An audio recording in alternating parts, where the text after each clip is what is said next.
Are you thinking about selling your home? Is now the time. Eddie Campos from RE/MAX is here so we can learn more about what's called wholesaling and the local real estate market right now. Wholesaling, a term that until you sent this information as a talking point, never heard of it. Give us the dumbed down version of what this is. Yeah, it's a real thing, and unfortunately what happens is we'll just call them wholesalers. The wholesaler really does take advantage of people that are in a desperate situation, people that are senior citizens, people that maybe own a home but maybe are in a bad way because of outstanding expenses. So what they let them know is that, listen, I'll buy your house, Dan, for $100,000, and they put this contract together with you. What you don't know is they go out and they try to procure a buyer for the home for $130,000, $150,000, $160,000, and you're already under contract with them for $100,000. So that's all you get, even if he sells it for $160,000, and they just pocket $60,000. Now, if you see signs in neighborhoods, will pay cash for homes, that's what these people are? That's what they're doing. And there's a movement to try to get this stopped. Well, not even necessarily stopped. If you choose, like, listen, this is the only way I just need to get out of my house, then you have the option, but they're not disclosing to people what's truly happening. Yeah. So someone in our office was smart enough to be able to see and recognize what was going on. The title company got involved in speaking to the homeowner, and the homeowner figured it out, and they were able to put the deal, cut the deal apart, and then they put that deal together directly with the agent because they started to recognize, well, wait a minute, the settlement statement's not adding up. Why is there a $160,000 number on here? So unfortunately, they're taking advantage of people, so it's going to add further disclosures for them to make sure that people aren't being taken advantage of. So there's a bill in Columbus that's being worked on? Correct. Senate Bill 155. Senate Bill 155, it's already passed the Senate, it's in the House right now. Okay. If anything, if you're elderly, it's probably a good idea, if you're thinking of selling your house, have either a legal representation or maybe your son or daughter be a part of this decision so they can kind of have the antenna up if there's something fishy about it. Correct. I mean, we all get to that point where maybe we're not going to be as sharp as we used to be. So in any real estate transaction, I always recommend people have an attorney represent them. I mean, there's a lot of legal documentation that's going back and forth, especially if you're getting a mortgage. I mean, a mortgage could be 40, 50 pages long. Yeah. You want somebody that you know is there for your benefit 100%. Okay, let's talk about housing, how it is now. Has it gotten any better? Has it gotten any worse? Where are we with housing right now? You know, parts of the country are starting to see that it's a buyer's market.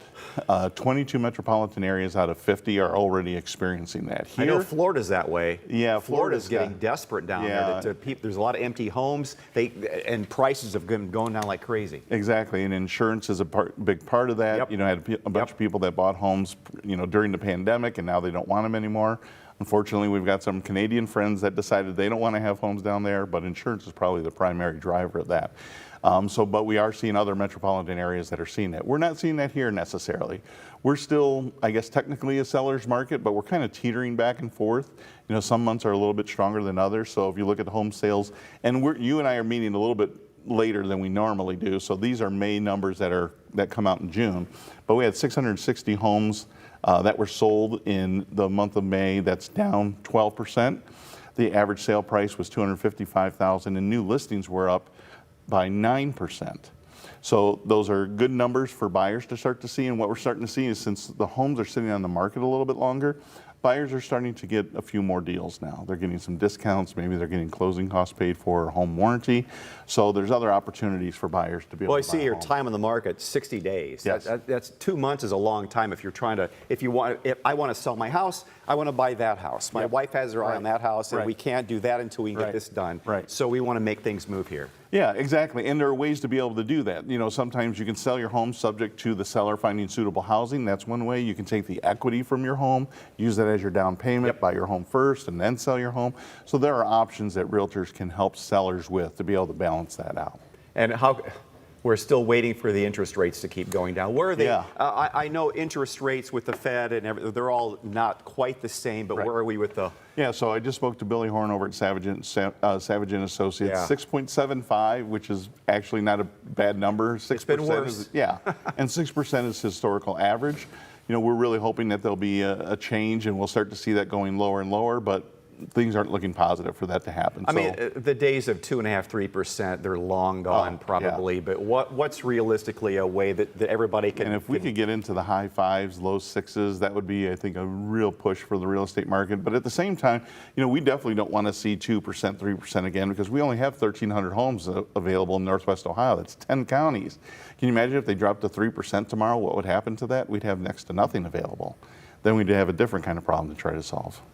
And the baby boomers are wanting to move into villas, condos, things like that. Exactly.